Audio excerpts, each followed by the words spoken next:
vamos à resolução da questão. Universidade Federal da Bahia. Na segunda metade do século XVIII, as teorias políticas do absolutismo que defendiam um governo forte, em que a razão do Estado estaria acima de qualquer outro ideal, passaram a ser contestadas e criticadas. Os intelectuais dessa época anunciavam uma nova sociedade, uma nova concepção de Estado e novos valores condizentes com o momento histórico.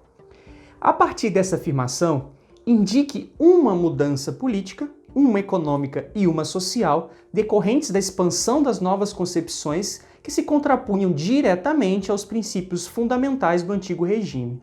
Elabore a sua resposta utilizando o quadro a seguir, confrontando a situação antiga, antigo regime, com a situação resultante da modificação indicada.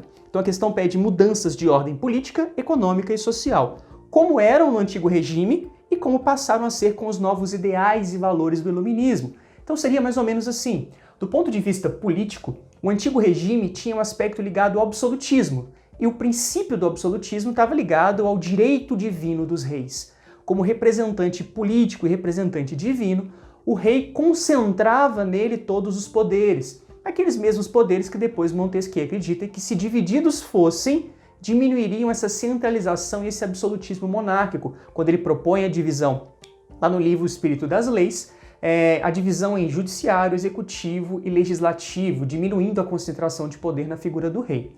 Por isso, os novos valores do iluminismo defendiam ideias como liberalismo político, liberdades para os indivíduos, maior participação política, o que consequentemente levaria, como muito defendido por Rousseau e por outros pensadores iluministas, a noção de democracia, um governo de todos, onde não ficasse restrito à centralização em um rei e aos privilégios de alguns grupos políticos e sociais. Do ponto de vista econômico, nós tínhamos no antigo regime o mercantilismo, que é uma ideia de mercado, de trocas comerciais, mas pautados na figura do Estado. O Estado conduzia as trocas comerciais para a sustentação dos seus gastos, da coroa, de um novo regime político que surgiu na era moderna e que dependia dessas relações comerciais, mas sem liberdade por parte da burguesia, dos comerciantes, tudo centralizado na figura do Estado. E base do mercantilismo também estava ligado ao colonialismo. Muitos países na Europa dependiam do mercantilismo e também daquilo que extraía e explorava das suas colônias.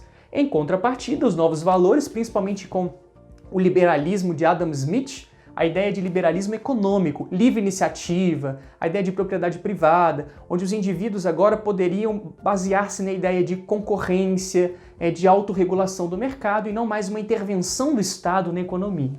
Do ponto de vista social, nós temos no antigo regime a sociedade estamental. Estamentos, na verdade, toda sociedade ela tem algum tipo de diferenciação, de divisão social. A sociedade do antigo regime estava pautada em estamentos, que eram ordens sociais, do qual praticamente não havia mobilidade, os indivíduos não trocavam nessas ordens, ela tinha critérios de nascimento e aqueles que compunham a parte de cima da pirâmide tinham privilégios como não pagar impostos, viver de rendas, como era o caso da nobreza e do clero.